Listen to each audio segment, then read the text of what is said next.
Papakita ko sa inyo kung paano ako maghugas ng pinggan. Una, rinse muna, alisin yung mga dumi. Inaalis muna yun.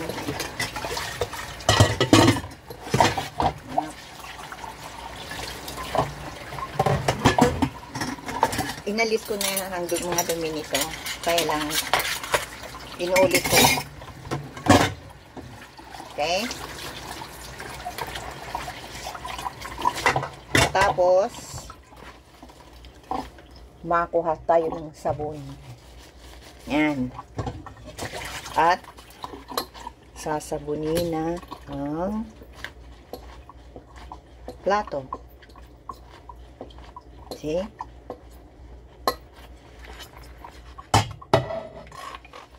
This is how I wash my plate.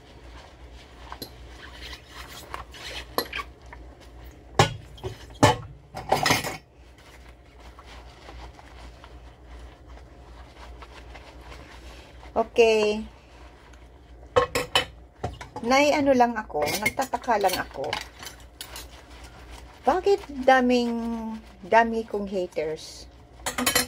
Di ko naman sila inaano, dami kong bashers.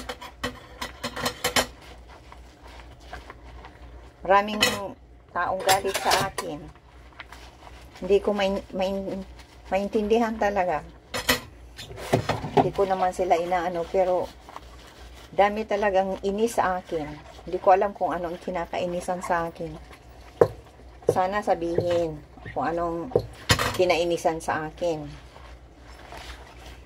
May natawag sa aking balingbing. Hindi naman, wala namang kantuhan ang mukha ko.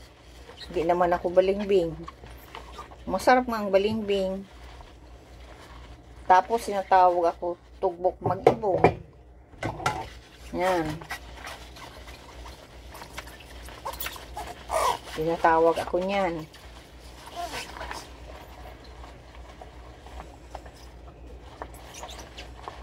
Tapos napakasama daw ng ugali ko.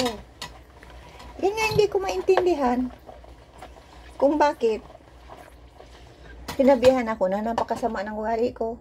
Ano ba ang nagawa ko?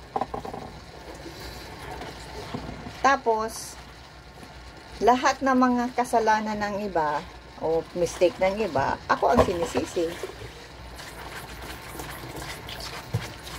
Ganon ang mga pinagdadaanan ko nung mga taon. Kasalanan ng iba, hindi nila masisi. Ako ang nakakaya-kayang sisihin dahil kasama ako. Ako ang naging punching bag.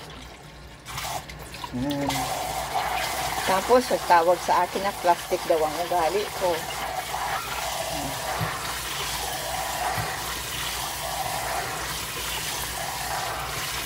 Napakasama ko daw. Hindi ko nga maanintindihan kung anong kasamaan ang ginawa ko. Hindi naman sa akin sinabi kung anong kasamaan ang ginawa ko.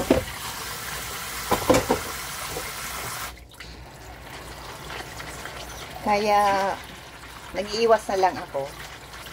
At inalis ko na yung mga ayoko na makipag-away kahit kanino. Dati pag may nagbabash sa akin, na-react ako, pero hindi na. Hindi na ako na-react. Kahit pa anong, kasi ako lang naman naapektuhan. Tama pala yung mga sabi sa akin ng iba na huwag patulan ang mga bashers, mga haters, kasi na-realize ko yung kapapanood ko ng mga sermon sa simbahan na marami akong natutunan. Yan palang, kasi may topic doon, yung pari na pinanood ko, may topic siya tungkol sa bashers, mga haters. Doon ako naliwanagan na ang mga bashers pala, mga haters ay ano pala yan, hindi masaya sa buhay. Kaya yung, ano nila, binabaling sa iba. Ganun yung, sana nalaman ko yan noon pa. Hindi sana ako pumatol sa mga bashers ng maraming taon. Kaya pero ngayon, giiwas na ako. Kung ayaw sa akin, okay lang yun. Hindi naman ako galit. Nakumusta pa nga ako sa mga taong galit sa akin. Nahilo pa rin ako. Bakit naman ako magagalit? Dahil galit sila sa akin, tapos magagalit din ako. Hindi ako ganun. Inalis ko na yun. Kasi wala naman ako makukuha dyan na kasaganaan sa buhay. Na ako magalit ako. Wala naman may dudulot na kasiyahan sa akin. May stress lang ako. Kaya, inalis ko na. Iniwasan ko na. Yung mga taong galit sa akin, yung mga taong hate na hate ako, iniiwasan ko na.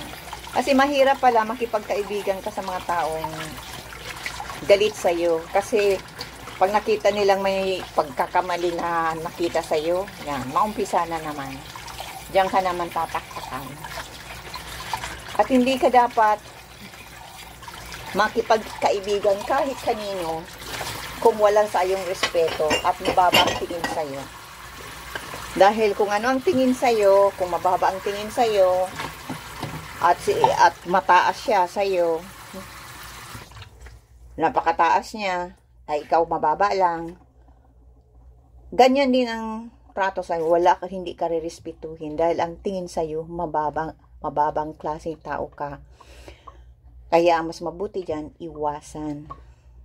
Yan. Kaya yan ang ginagawa ko. Pag may isang tao o ibang tao na ang tingin sa akin, napaka-low class kong tao, walang respeto sa akin, iniiwasan ko. Kasi bakit ako magpapa-apekto? Tas, pagdating ng araw, lahat namang tayo mababaon sa lupa. Una-una lang.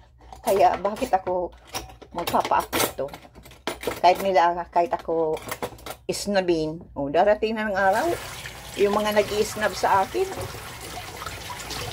mababaong din yun sa lupa pagdating ng panahon. Sayang lang yung ka-i-snab sa akin.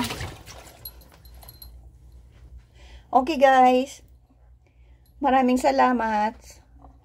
Kaya iwas kayo sa mga galit-galit, mga stress, kasi hindi nakakadulot ng kabutihan sa katawan. Nakakadagdag ng sakit.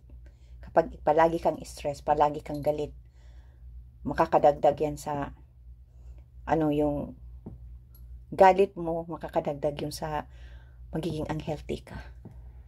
Yan ang natutunan ko sa buhay. Okay, maraming salamat. Okay, God bless everyone.